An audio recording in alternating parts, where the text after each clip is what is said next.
और मैं सीधा आपको झारखंड के हजारीबाग लेकर चलता हूं, जहां सांप्रदायिक हिंसा होती है, जहां पत्थरबाजी होती है, जहां आगजनी होती है। और हकीकत यह कि हजारीबाग को आज इन सब की प्रयोगशाला माना जा रहा है। ये कहा जाता है कि एक बार धोखा खाना गलती हो सकती है और बार बार धोखा खाना मूर्खता। लेकिन ठीक वैसे ही हजारीबाग में जो एक महीना पहले यानी 25 फरवरी को जो सांप्रदायिक हिंसा हुई, वो एक घटना हो सकती थी। लेकिन ठीक एक महीने के बाद एक बार फिर ये सांप्रदायिक हिंसा वहां होती है।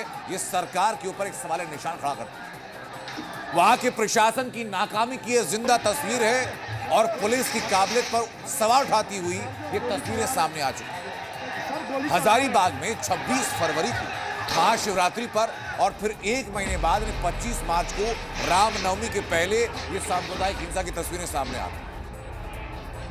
संभल में हिंसा होती है तो योगी सरकार ने एक्शन लिया और कुछ घंटों के अंदर संभल को शांत कर दिया। लेकिन हजारीबाग जलता रहा और सोरेन सरकार को शायद कोई फर्क नहीं पड़ा। यही वजह है कि एक महीने बाद दोबारा से हजारीबाग में ठीक वैसी ही तस्वीरें सामने आई।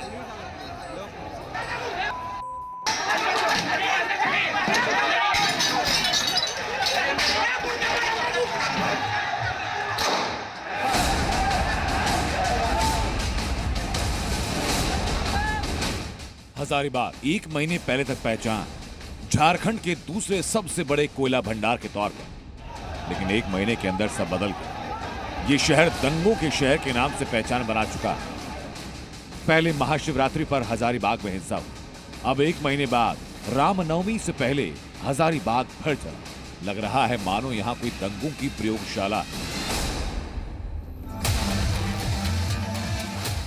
ये तस्वीरें बीती रात की।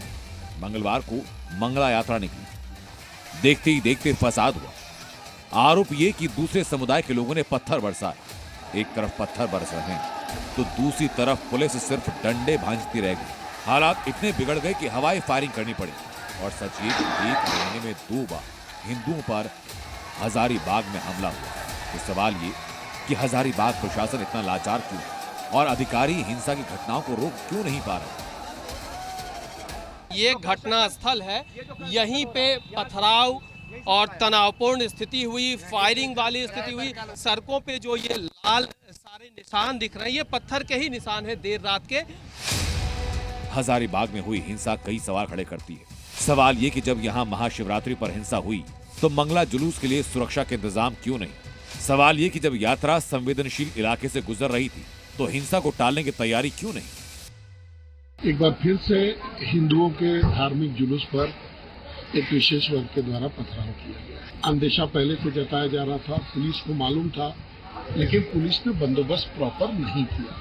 कब तक हिंदू सहनशीलता का परिचय देगा, ये प्रश्न उठने लगा है। हालांकि सोरेन सरकार के मंत्री इस मामले में क्लीन चिट भी दे रहे हैं और कुतर्क भी कर रहे हैं। अचानक कोई अगर पॉकेट में लेके आए तो उसके लिए पुलिस तो उतना इंटेलिजेंस तो रिपोर्ट नहीं रख पाती है, लेकिन एहतियातन हमारी पुलिस सब काम कर रही है। तो राज्य सरकार के मंत्री का कहना ये कि कोई पत्थर जेब में लेकर चलेगा तो क्या कर सकता है। तो उनको पता होना चाहिए कि ऐसे पत्थरबाजों का इलाज होता है और अगर इलाज करने में असफल रहते हैं तो इस्तीफा देने का ऑप्शन भी है। हजारीबाग से कुमार चंदन, रांची से तनय खंडेलवाल के साथ ब्यूरो रिपोर्ट, जी मीडिया।